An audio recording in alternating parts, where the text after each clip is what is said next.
Hi hello friends, అందరికీ నమస్కారం. ఎలా ఉన్నారండి? అందరూ బాగున్నారా? నేనైతే చాలా బాగున్నాను. మీరు కూడా బాగుండాలి మనస్ఫూర్తి కోరుకుంటున్నా. ఈరోజు వీడియో వచ్చేసి ఈరోజు అద్భుతమైన రెసిపీ అనమాట. ఎన్నో రోజుల నుంచి చేయాలనుకుంటాను మన ఛానల్లో, చేయలేకపోతున్నా. ఇప్పుడైతే లాస్ట్కి చేసేసాను అనమాట. అదేనండి చికెన్ పచ్చడి విత్ బోన్స్తో చేశాను అనమాట.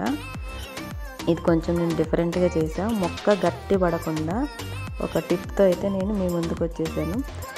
వీడియో అయితే పూర్తిగా చూడండి. మన ఛానల్ ఫస్ట్ టైం చూస్తూ ఉంటే కనుక ప్లీజ్ వీడియోకి లైక్ చేయండి, ఛానల్ని సబ్స్క్రైబ్ చేసుకోండి, పక్కనే ఉన్న గంట సింబల్ని కొట్టండి. అప్పుడే చేసిన ప్రతి వీడియో వస్తుంది. వీడియో ఎలా అనిపించిందో కామెంట్ చేయండి లాస్ట్లో, తప్పకుండా మర్చిపోవద్దు. ఇప్పుడైతే వీడియోలోకి వెళ్ళిపోదు. ముందుగా అయితే మనకు చికెన్ పచ్చడికి కావాల్సినవి ఏంటంటే, ఒక చెంచాడు ఆవాలు, ఒక పెద్ద స్పూన్ ఉంటుంది కదా అదనమాట, ఒక అర చెంచాడు మెంతులు, కేజీ చికెన్కి ఇవి నేను చెప్తున్నాను, ఒక చెంచాడు ధనియాలు, ఒక చెంచాడు జీలకర్ర, అలాగే కొన్ని మిరియాలు, ఒక అర చెంచాడు అనుకోండి.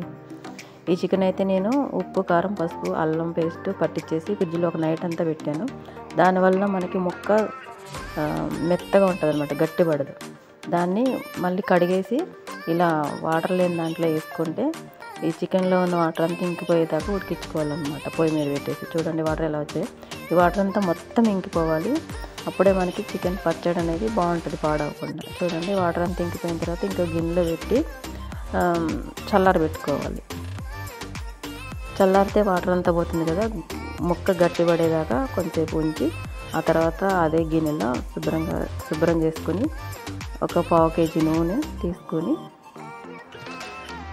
కరెక్ట్గా 1/2 కేజీ నూనె అయితే సరిపోతుంది కేజీ చికెన్కి. ఒక 1/2 కేజీ నూనె తీసుకొని మంచిగా కాగిన తర్వాత, మరీ బాగా కాగిపోకూడదు, సలసలా మనకి కాగిన ముక్కలు అందులో వేసామంటే ముక్కలు గట్టి పడిపోతాయి ఒకేసారి. ఇలా లైట్గా కాగిన తర్వాత ముక్కలు అనేవి మెల్లగా వేసుకొని ఇలా వేపుకోవాలన్నమాట. ముక్కల్ని చిన్న మంటలో పెట్టండి, పెద్ద మంట పెడితే తొందరగా పైన మాడిపోతాయి, లోపల ఉడకదనమాట. ఇలా లైట్గా పెట్టి సిమ్లో పెట్టి దగ్గరుండి వేపుకోవాలి, లేదంటే మనకి ఇంకా చేతికి రావన్నమాట, గట్టి పడిపోతాయి ఒకేసారి ముక్కలు. మెల్లగా వేపుకోవాలి ముక్కల్ని.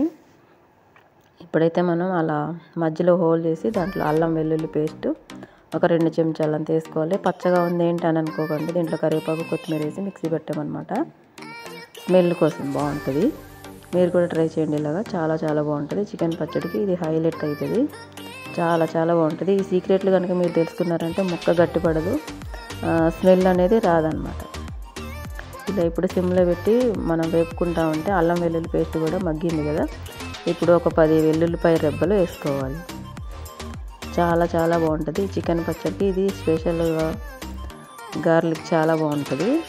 చూస్తూ ఉండండి, వీడియో ఎక్కడ స్కిప్ చేయకుండా చూడండి. నేను ఏమేమి వేసాను, ఎలా చేశాను అనేది చూస్తే మీకు అర్థమైపోతుంది. చక్కగా ఉంటుంది. ఒక గుప్పడి కరివేపాకు తీసుకొని వేసుకోండి. శుభ్రంగా కడిగి తుడిచేసి తడి లేకుండా అప్పుడు వేసుకోవాలన్నమాట. ఇలా ముక్క చూసారా, ఇప్పుడు మంచి కలర్ వచ్చేసింది కదా. ముందే బాగా వేగిన తర్వాత, ముక్క ఎర్రబడిన తర్వాత మనం ఇంగ్రీడియంట్స్ వేసామంటే, ఆ ఇంగ్రీడియంట్స్ వేసిన తర్వాత ఇంకా ముక్క వేగిపోతుంది, దానివల్ల మనకి గట్టిగా అయిపోతుంది అనమాట. ఇప్పుడు మసాలా ఇందాక చూపించాను కదా, ఆవాలు, మెంతులు, జీలకర్ర, ధనియాలు, మిరియాలు, అవన్నీ మిక్సీ కొట్టి ఇందులో వేసేసుకోవాలి. ఇప్పుడు మంచిగా కలుపుకోవాలి, ముక్కకు మొత్తం పట్టేలాగా కలుపుకుంటూ దగ్గరుండి చూసుకోవాలి పచ్చడిని, లేదంటే మనకి తొందరగా మాడిపోతుంది. ఇప్పుడు ముక్క అయితే గట్టిపడదు. చూడండి, నేను మొత్తం అన్నీ వేసేదాకా ముక్క అయితే గట్టిపడదు అనమాట.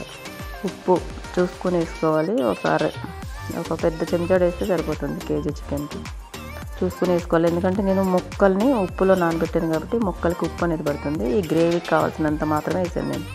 ఇప్పుడు కారం ఒక అరకప్పుడు వేసుకున్నాను, అంటే ఒక 3 చెంచా.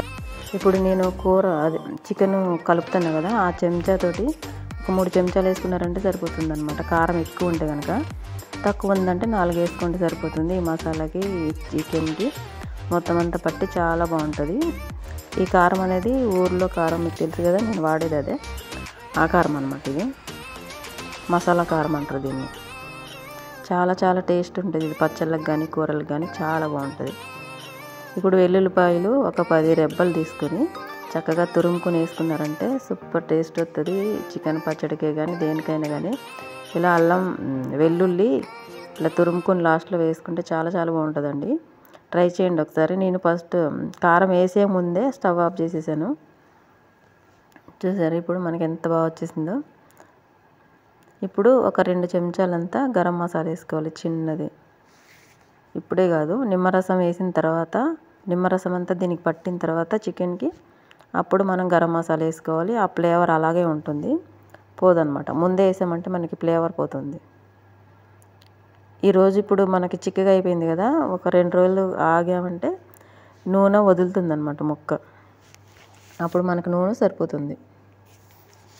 ఇప్పుడు గరం మసాలా ఒక 2 చెంచాలు, చిన్న స్పూన్ తోటి 2 చెంచాలు వేసుకుంటే సరిపోతుంది. ఇది ఇంట్లో చేసిన గరం మసాలా అనమాట. బాగా కలుపుకొని ముక్కలన్నిటికీ పట్టేలాగా చూసుకోవాలి. సింపుల్గా చేసేయచ్చండి. నచ్చితే ఒక లైక్ చేయండి, మన ఛానల్ సబ్స్క్రైబ్ చేసుకోండి, పక్కన ఉన్న గంట సింబల్ని కొట్టండి. అప్పుడే చేసి ప్రతి వీడియో మీ దాకా వస్తుంది. 2 రోజుల తర్వాత చూపిస్తున్నాను చూడండి ఎంత అద్భుతంగా ఉందో. అసలు నూనె ఎక్కువ కాకుండా తక్కువ కాకుండా అసలు ఎంత బాగుందో. గ్రేవీ కూడా వచ్చిందనమాట. మనం వెల్లుల్లి పేస్ట్ వేసాం కాబట్టి గ్రేవీ కూడా చాలా బాగా వచ్చింది. ముక్క చూపిస్తాను చూడండి, తుంపి అన్నంలో కలుపుకొని ఒక ముక్క పెట్టుకొని ఆ నూనె ఆ గ్రేవీ కలుపుకొని తింటా ఉంటే అబ్బబ్బబ్బబ్బబ్బా, ఇంకా స్వర్గం ఎక్కడో ఉండక్కర్లేదండి, నేల మీదే ఉంది మనకి. మనం చేసుకునే వంటల్లోనే ఉంటుంది. సింపుల్గా ఈ సండే తయారు చేసేయండి, చూద్దాం ఎంత బాగా వస్తుందో. మీరే కామెంట్ పెడతారు, అక్క చాలా సింపుల్గా ఉంది, చాలా బాగా చేశాను అని. మా ఇంట్లో వాళ్ళందరూ మెచ్చుకున్నారని. ముక్క చూడండి ఎంత సాఫ్ట్గా ఉందో. 2 డేస్ తర్వాత కూడా అంత సాఫ్ట్గా ఉంది. ఎందుకంటే నేను ఫ్రిడ్జ్లో పెట్టాను కాబట్టి ఒక నైట్ అంతా, ఓవర్ నైట్